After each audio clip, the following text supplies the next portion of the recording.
Tout a commencé à la capitale, une ville bruyante et pleine de vie. C'est là que j'ai rencontré un homme qui allait changer mon destin. Il était différent des autres, pieux, craignant Dieu, et il avait de l'argent, pas juste un peu, mais assez pour qu'on le remarque. Quand il m'a vu, il m'a aimé tout de suite, d'un amour profond, sincère. Moi aussi je l'aimais, mais je dois avouer que son amour pour moi était plus grand que le mien pour lui. Il me regardait avec des yeux brillants, il me parlait doucement, et chaque geste qu'il faisait me donnait l'assurance que j'allais être heureuse avec lui. On passait des heures à discuter, à rire, et bientôt, il m'a demandé en mariage. Il s'est mis à genoux, une bague à la main, et m'a dit « Tu es la femme que je veux pour la vie ». J'ai dit oui, le cœur battant, pensant que c'était le début d'un rêve. Peu après, il m'a emmené rencontrer sa famille. On a pris un bus ensemble, traversant les rues poussiéreuses de la capitale jusqu'à leur maison. Une grande bâtisse avec un portail en fer. Il m'a présenté à ses parents. Son père m'a accueilli avec un sourire chaleureux, il m'a serré la main et m'a dit « Bienvenue, ma fille ». Mais sa mère, dès qu'elle m'a vue, a eu un regard froid, un regard qui m'a transpercée. Je ne comprenais pas. Moi, je suis une femme simple, gentille, toujours souriante. Je n'avais jamais croisé cette femme avant. Je ne lui avais rien fait, mais elle m'a détestée instantanément, sans un mot, sans une explication. J'ai passé quelques jours chez eux pour qu'ils me connaissent mieux. Chaque matin, je me levais tôt, je mettais une robe propre et j'allais saluer ma belle-mère.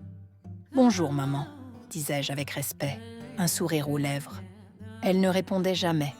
Elle tournait la tête, faisait semblant de ne pas m'entendre et parfois, elle se mettait à fredonner une chanson, comme pour m'ignorer encore plus.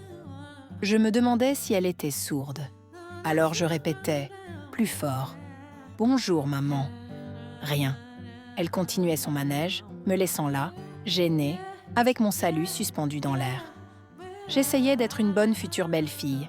Je cuisinais pour la famille, du riz jollof bien épicé, de la soupe aigusie avec du poulet. Je mettais tout mon cœur dans ses plats, mais elle refusait d'y toucher. Elle posait son assiette de côté et mangeait autre chose, ou rien du tout, juste pour me montrer son mépris. Un soir, n'y tenant plus, j'ai pris mon fiancé à part. On était dans la cour, sous un manguier, loin des oreilles indiscrètes. Je lui ai dit « Ta mère ne m'aime pas. Elle ne me parle pas. Elle ne mange pas ce que je prépare. Qu'est-ce que j'ai fait? Comment vais-je vivre avec toi si elle me rejette comme ça ?» Il a baissé les yeux, un peu gêné, et m'a avoué quelque chose qu'il m'avait caché pendant tout le temps qu'on sortait ensemble. « Je viens des États-Unis », m'a-t-il dit. « Je suis revenu ici pour trouver une femme, et quand je t'ai vue en ville, j'ai su que c'était toi. Mais avant toi, ma mère m'a présenté 5 filles du village. Elle les amenait une par une, des filles qu'elle avait choisies pour moi. Et je les ai toutes refusées. C'est toi que je veux. » J'étais flattée, mais inquiète. Cette haine de sa mère me pesait comme une pierre sur la poitrine. Je lui ai répondu « Je ne peux pas rester ici plus longtemps. Si elle ne m'accepte pas, je ne me vois pas vivre dans cette famille. » Il m'a supplié de rester. Il m'a pris les mains, les larmes aux yeux. « S'il te plaît, donne-moi une chance de régler ça. » Mais j'ai tenu bon. J'ai fait mes valises, une petite sacoche avec mes vêtements, et je suis rentrée chez moi. Quand je suis partie, il était anéanti. J'ai appris plus tard qu'il s'était disputé avec sa mère à cause de moi. Elle lui criait dessus, il lui répondait, et la maison était devenue un champ de bataille. Puis, un jour, mon téléphone a sonné. C'était elle, ma belle-mère. Sa voix était douce, presque mielleuse. « Ma fille, reviens, s'il te plaît. Mon fils n'est pas bien depuis que tu es partie. J'ai mal agi. Pardonne-moi. » J'étais méfiante, mais naïve. Je me suis dit qu'elle avait peut-être changé d'avis, qu'elle voulait faire la paix. Alors, j'ai repris le bus, je suis retournée là-bas, et les choses ont semblé s'arranger. Peu après, sa famille est venue chez mes parents pour les présentations officielles. Ils ont apporté des cadeaux, Des tissus, des ignames, du vin de palme. Tout le monde riait, on dansait, et je pensais que c'était un nouveau départ. Ensuite, on a fait notre mariage civil au tribunal. Il voulait voyager avec moi aux États-Unis et on avait besoin de ce certificat.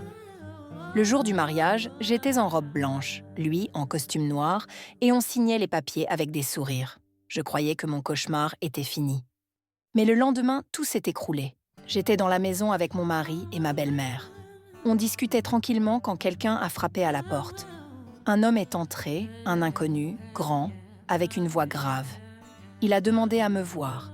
Je suis sortie, confuse, et je lui ai dit « Qui êtes-vous ?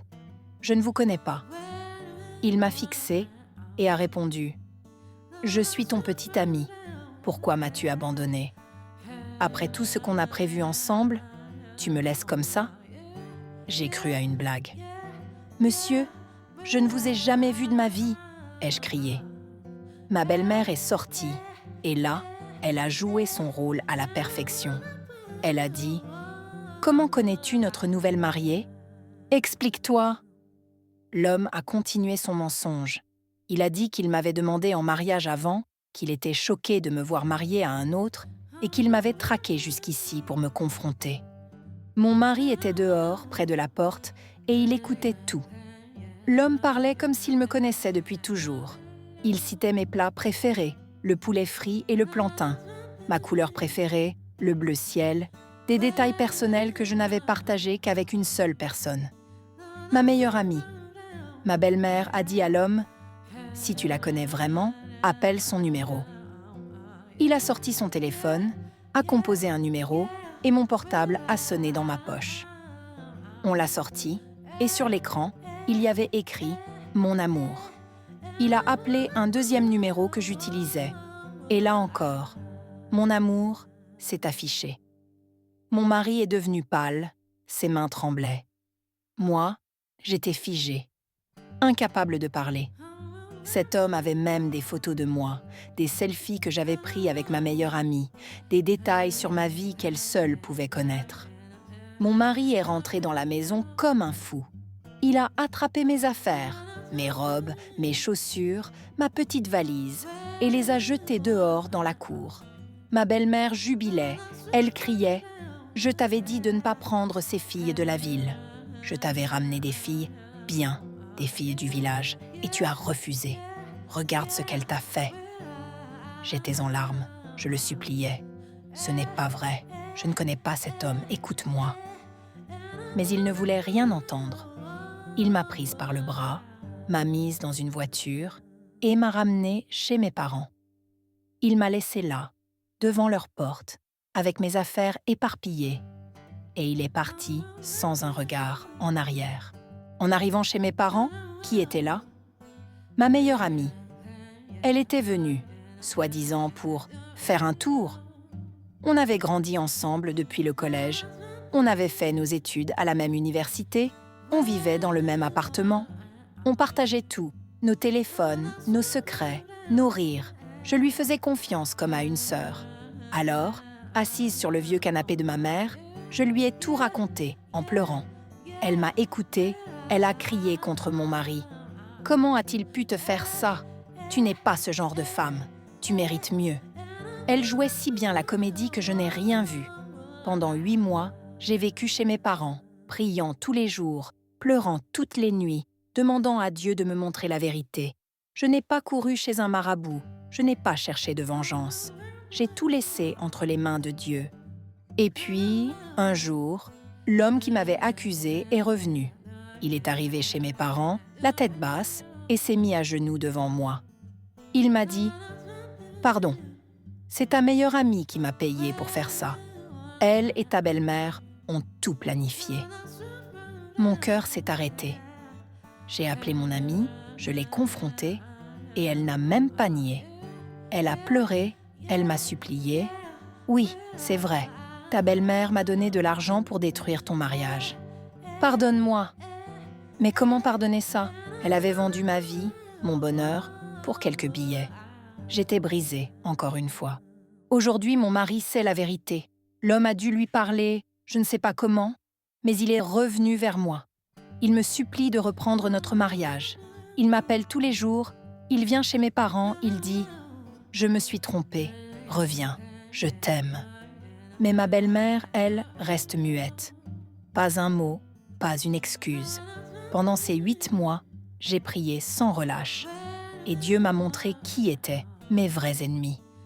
Ma meilleure amie, je l'ai chassée de ma vie. Après sa confession, je lui ai dit de partir et je ne l'ai plus jamais revue. Je ne sais pas où elle est et je ne veux pas le savoir. Mais maintenant, mes amis, je suis face à un choix qui me terrifie. J'aime mon mari, je ne vais pas vous mentir. Quand je pense à lui, mon cœur bat encore, malgré tout. Mais comment retourner dans cette maison où ma belle-mère me hait? Cette femme qui a payé pour briser mon mariage, qui m'a souri en me poignardant dans le dos, elle est toujours là, silencieuse, peut-être en train de préparer un autre coup. Mon mari me supplie, mais elle ne dit rien. Peut-être qu'il l'a réprimandée, je ne sais pas. Il ne me le dit pas. Et moi, je me demande, est-ce un endroit sûr pour moi? Si je reviens, quel sera son prochain plan? Je ne veux pas vivre dans la peur, dans un foyer où je ne suis pas aimée, où je dois surveiller mes arrières. Alors, je vous en supplie, aidez-moi. Que dois-je faire? Dois-je écouter mon cœur et retourner auprès de l'homme que j'aime, malgré sa mère? Ou dois-je tourner la page et protéger ma paix? Dites-moi, vous qui m'écoutez, qu'est-ce que vous feriez à ma place? Je suis confuse, je suis perdue, et j'ai besoin de vos conseils pour avancer. Parlez-moi, guidez-moi, car seule, je ne sais plus où poser mes pas.